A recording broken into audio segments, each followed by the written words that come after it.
Assalamualaikum warahmatullahi wabarakatuh, Sobat RH sekalian. Jumpa lagi kita di channel yang keren ini, Keren Caras ya. Sobat sekalian, kita mulai ya dengan satu berita yang menarik, yaitu Polri ungkap dugaan pelanggaran etik Irjen Sambo, _2 ambil CCTV. Ini judul yang diberikan oleh Detik News atau Detikcom, dan kita tahu bahwa diduga Irjen Verdi Sambo melakukan pelanggaran etik. Apakah ada dugaan pelanggaran pidana? Nanti kita lihat perkembangan selanjutnya. Tetapi kemarin dia diperiksa oleh Riksus ya. Jadi tim Riksus itu pemeriksaan khusus. Kalau tim sus, tim khusus ya. Jadi dari istilahnya inspektorat ya, kalau nggak salah. Jadi sobat era sekalian, kita bacakan ya. Jakarta, Polri mengamankan mantan Kadif Propam Polri Irjen Verdi Sambo di Makobrimob Polri Depok. Polri mengatakan Sambo diduga melanggar etik terkait kematian Brigadir Nofriansyah Yosua Huta Barat atau Brigadir J.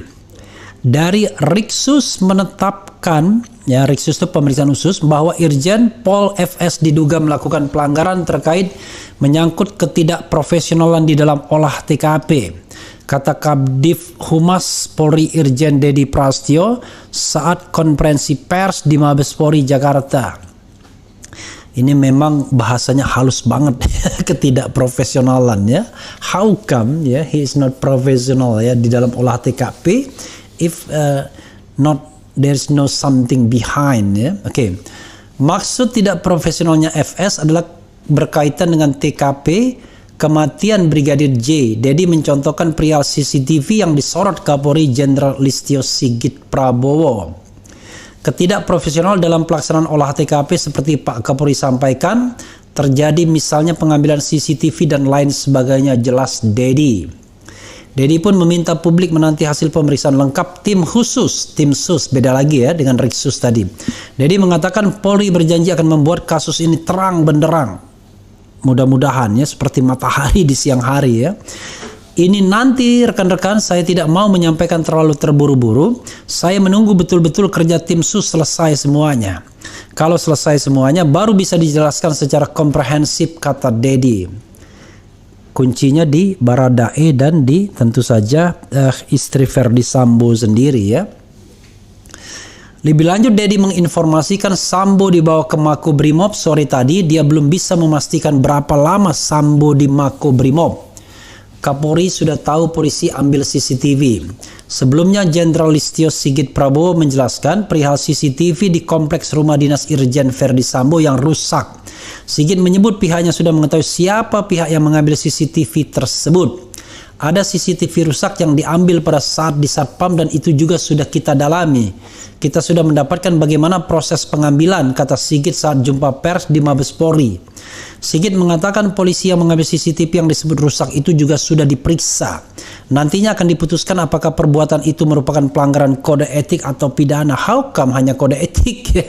Kalau dia berusaha menghalangi proses penegakan hukum atau obstruction of justice. Dan siapa yang mengambil juga sudah kita lakukan pemeriksaan, dan saat ini tentunya kita akan melakukan proses selanjutnya.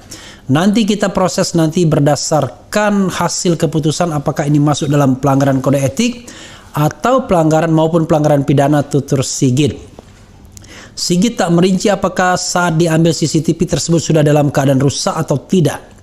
Namun dia memastikan sudah mengetahui pihak-pihak yang terlibat dalam perkara CCTV tersebut. Yang jelas pemeriksaan masih berlanjut, namun demikian hal itu sudah kita dapatkan siapa yang melakukan, siapa yang mengambil, siapa yang menyimpan dan semuanya, tegasnya. Jadi sobat era sekalian, ada 4 perwira yang sekarang dikandangkan dalam tanda kutip, ditempatkan di tempat yang khusus ya. Apakah mereka ya, apakah pihak lain ya, tentu kita akan tunggu perkembangan selanjutnya. Namun apa yang disampaikan baik Dedi Prasetyo maupun Kapolri tentunya ya, ini sesuatu yang harus kita apresiasi dan kita cermati ke depannya. Jadi CCTV is an entry point sebenarnya. Jadi ini kan pola yang kurang lebih sama dengan KM 50, di mana di TKP justru CCTV-nya rusak. Oke? Kurang lebih sama. Nah, ini di TKP CCTV-nya juga rusak. Tapi ada yang sempat dicuri atau diambil atau dirusakkan, kita tidak tahu persisnya seperti apa. Tapi semoga ya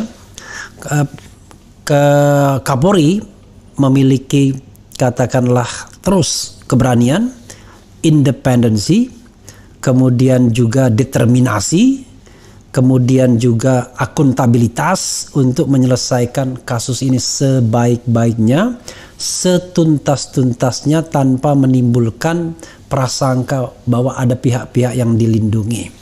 25 orang yang diduga melakukan pelanggaran kode etik tentu harus mendapatkan sanksinya masing-masing sesuai dengan gradasinya, ya. Misalnya bagian yang menghilangkan barang bukti dan lain sebagainya, karena ada juga cerita ya soal penghilangan barang bukti atau clearance ini tidak hanya melibatkan bagian-bagian bawah tapi juga tingkat atas ya. Karena itu tidak heran sobat era sekalian, selain Ferdi Sambo yang dimutasikan, ada juga 3 brigjen ya yang merupakan bagian dari 25 orang tersebut. Jadi salah satunya adalah Brigjen Hendra Kurniawan ya, yang tidak lain adalah anak buah Sambo dalam hierarki divisi Propam. Jadi ada dari divisi Propam, ada dari Polda Metro Jaya, ada dari konon ada pula yang berasal dari Polres Jakarta Selatan. Kita lihat saja apakah penanganan kasus ini akan benar-benar profesional atau tidak ya sobat era sekalian. Dan memang kalau kita lihat perkembangan selanjutnya ya yang terkait dengan penanganan kasus ini, jadi sobat era sekalian, yang terkait dengan perkembangan kasus ini sebenarnya banyak entry point untuk mengungkap kasus ini.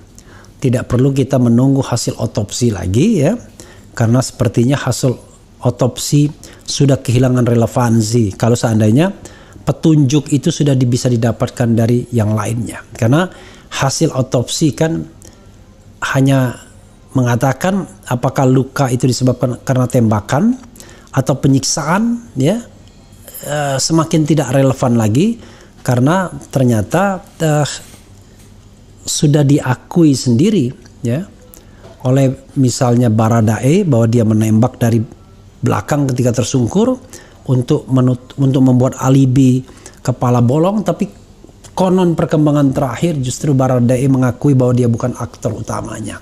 Ada orang lain. Ada isu yang beredar bahwa dia menyebut nama, tapi tentu kita tidak bisa mengatakan siapa nama yang dia sebut karena ada azas praduga tak bersalah juga. Dan lagi pula pengakuan Baradae itu masih dalam spekulasi publik, persisnya dia ngomong apa kita tidak tahu. Tapi yang jelas tentu kasus ini mengakselerasi ya kemungkinan pihak-pihak lain terlibat jauh lebih dalam sebagai aktor utamanya. Menarik sekali ya kasus ini sobat era sekalian, dan ini ujian bagi Polri ya. Barangkali di dalam kasus KM 50 ya, karena temboknya tebal, tinggi, walaupun tidak masuk akal ya, akhirnya publik terpaksa menerima. Ada 6 orang yang meninggal, tapi tidak ada satupun yang bertanggung jawab. Tidak ada satupun yang katakanlah bersalah melakukan baik pelanggaran kode etik maupun pelanggaran pidana. Yang dipersoalkan hanyalah satu kejadian, yaitu di mobil Xenia, di mana katanya 4 pengawal Habib Rizik itu melakukan penyerangan, dan itulah yang kemudian menjadi putusan pengadilan. Tapi sekali lagi, kalau kita bicara putusan pengadilan, itu kan menyangkut hal yang terkait dengan dua pelaku itu. Tapi hal-hal lainnya, siapa yang harus bertanggung jawab dengan surveillance dan lain sebagainya kan belum terungkap. Apakah ini entry point untuk mengungkapkan kasus-kasus itu, kita tidak tahu, ya. Karena yang jelas kita membutuhkan sebuah institusi penegak hukum yang bisa dipercaya. Nah, ini adalah mudah-mudahan menjadi lahan, tempat untuk membuat Polri atau kepolisian kita lebih bisa dipercaya. Dan kasus Sambo ini atau kasus Baradae ini atau kasus Brigadir J ini yang akan membuktikan apakah Polri bisa akan kembali kepada track yang benar sebagai penegak hukum, ataukah akan makin tergelincir dalam kubangan persoalan-persoalan sehingga masyarakat jadinya makin tidak percaya atau tidak percaya dengan institusi ini. Nah, mudah-mudahan kita mendapatkan kabar yang bukan menggembirakan. Kalau menggembirakan lucu rasanya kalau kita senang dengan orang yang menjadi tersangka atau lain sebagainya. Tapi kabar yang sesungguhnya, yang sebenar-benarnya, yang salah dinyatakan salah, yang salah tidak boleh dibenarkan, yang benar tidak boleh disalahkan. Yang benar tetaplah benar. Ya, saudara sekalian, itu saja ya. Wassalamualaikum warahmatullahi wabarakatuh. Ciao.